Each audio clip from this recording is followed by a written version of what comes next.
இப்போ தான் நீங்கள் சொன்னீங்க சிரஞ்சீவி நிலை கொடுக்குறேன்னு சொன்னீங்க. நான் சபையில் இது கம்மன் உட்காந்துக்கலான்னு பார்த்தேன், திரும்ப பிறக்க வைப்பேன்ட்டீங்க. அதில் கொஞ்சம் எனக்கு ஒரு மாற்று கருத்து ஐயா கிட்ட விண்ணப்பமாக வைக்கிறேன்.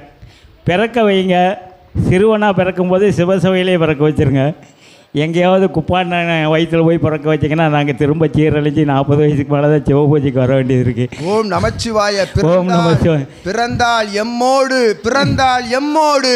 ஆமாங்க, அதுதான் வேணும். இல்லையெனில் நீர் சிவத்தோடு என்று உரைக்கின்றோம். உங்களோட பிறக்கிற மாதிரி அருள் வேணும்.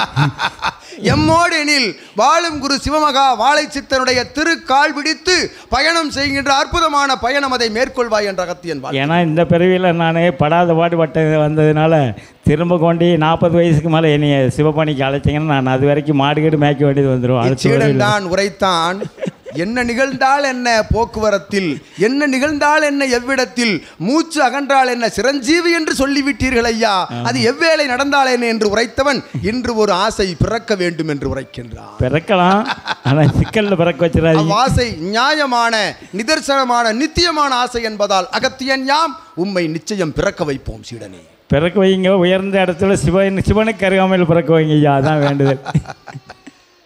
அகத்தியன் வாக்கு என்றாவது பொய்த்திருக்கின்றதா? பிரபஞ்சம் பொய்க்காது, உண்மையாக நிச்சயமாக.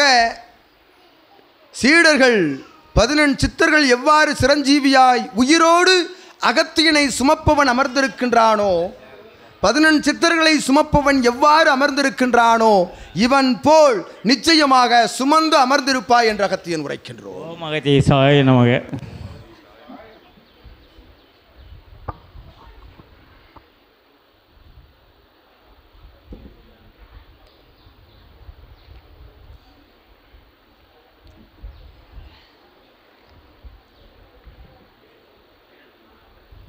ஓம் அகதீஷாய நமக.